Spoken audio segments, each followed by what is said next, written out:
Lorsque nous regardons les compétitions de Miss en RDC, nous voyons de très belles femmes, de très belles sourires, très bien habillées, bien coiffées et tout.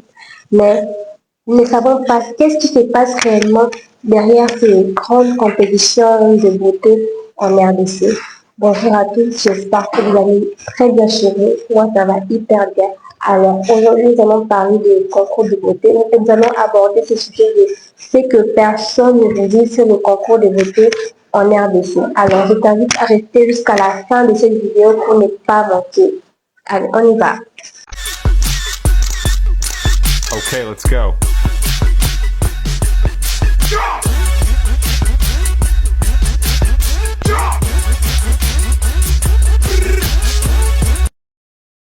Derrière ces très belles femmes que nous voyons dans le concours de beauté ici en RDC, se cachent plusieurs choses que parfois nous ne savons pas.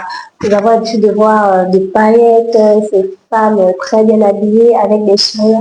Mais qu'est-ce que nous ne savons pas derrière tous ces rideaux? Qu'est-ce que nous ignorons parfois? Alors nous allons aborder ces sujets maintenant. La première des choses que parfois nous ignorons dans le concours de beauté, c'est que une couronne ne garantit pas une carrière, voilà. Souvent, la plupart de jeunes filles, voilà, mais vraiment dans les compétitions, elles pensent après avoir gagné une couronne, voilà, la best life vraiment, c'est qu'elle pourra voyager, avoir de contrats par-ci, par-là, bref, c'est faire une carrière, quoi. Mais parfois, ce n'est pas ça. La couronne ne garantit pas forcément une carrière. Derrière une couronne, ça demande beaucoup de travail, des disciplines et tout, beaucoup de persévérance, ça demande beaucoup de travail. Donc, il faut noter que avoir une couronne, c'est bien, très bien, mais ça ne garantit pas forcément une carrière. Et deuxièmement aussi, le concours peut coûter très cher, oui.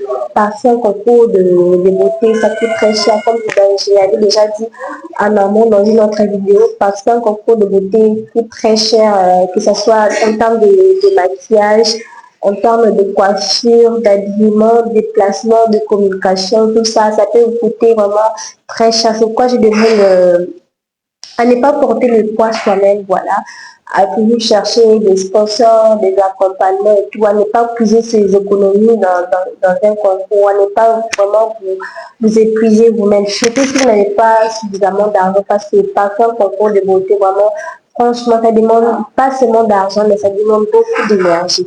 Et troisièmement, seule la beauté ne suffit pas, voilà.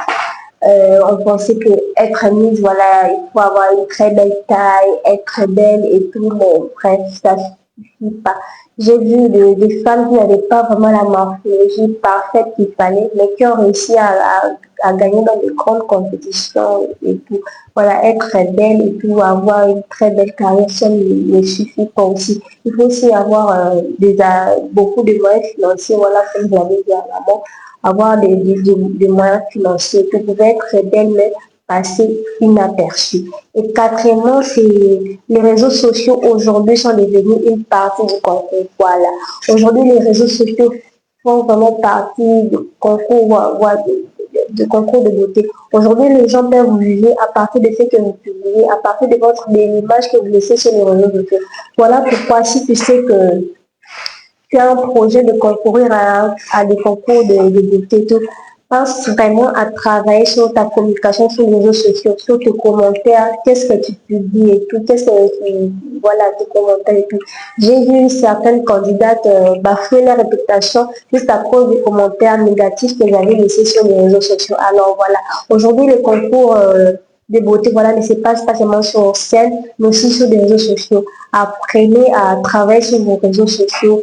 Faites attention aux commentaires que vous laissez, à certaines publications aussi que vous publiez et tout. Faites très attention à cela parce que votre image, vraiment, quand vous devenez ministre, vous êtes une personnalité publique. Voilà, on serait une personnalité publique, vous êtes vraiment suivi et tout. Et lorsque votre image sur les réseaux sociaux n'est pas vraiment très propre, n'est pas travaillée d'une manière professionnelle, votre réputation risque d'entrer en jeu. C'est quoi? Veillez vraiment sur ça, à travailler votre image sur les réseaux sociaux, c'est très important. Et aussi, il faut avoir une cause, pas seulement une couronne. Voilà pourquoi chez la plupart de membres des gens là-dessus, vous posez toujours cette question candidate.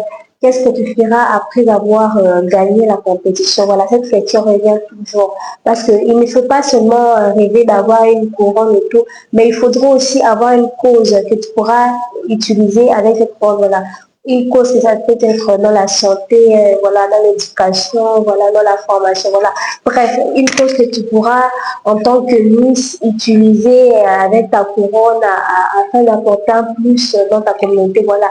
Veillez à toujours avoir une cause avant de passer à une compétition, voilà. Et aussi, il faut aussi apprendre à gérer la pression, voilà, la pression. Il y aura des moments où les publics grave comparé à d'autres candidats. Parfois, malgré vos efforts, vous aurez toujours peut-être aussi des commentaires négatifs. Il faut vraiment apprendre à gérer cette pression, à travers cette pression et tout. Parfois, les publics attendent plus de vous et vous mettent aussi de la pression. Voilà. Vous devez vraiment apprendre à vous maîtriser, à garder vraiment le sang-froid avec cette pression et tout, ne pas vraiment entrer en dépression à cause de ça. Voilà, travailler, essayez de vraiment travailler votre mental parce que vous aurez toujours de la pression par-ci et par là. Voilà un peu ce que personne ne dit sur les compétitions de beauté en RDC. Et voilà, dis-moi en commentaire qu'est-ce que tu as appris de nouveau que tu ne savais pas peut-être dans les compétitions de beauté. J'aimerais que tu me partages cela en commentaire. Et on se retrouve à la prochaine pour une nouvelle vidéo. D'ici là, portez-vous bien. Ciao, ciao. Bisous. Et surtout, n'oubliez pas, chaque femme est une reine si elle croit en elle et si elle travaille pour réaliser ses objectifs.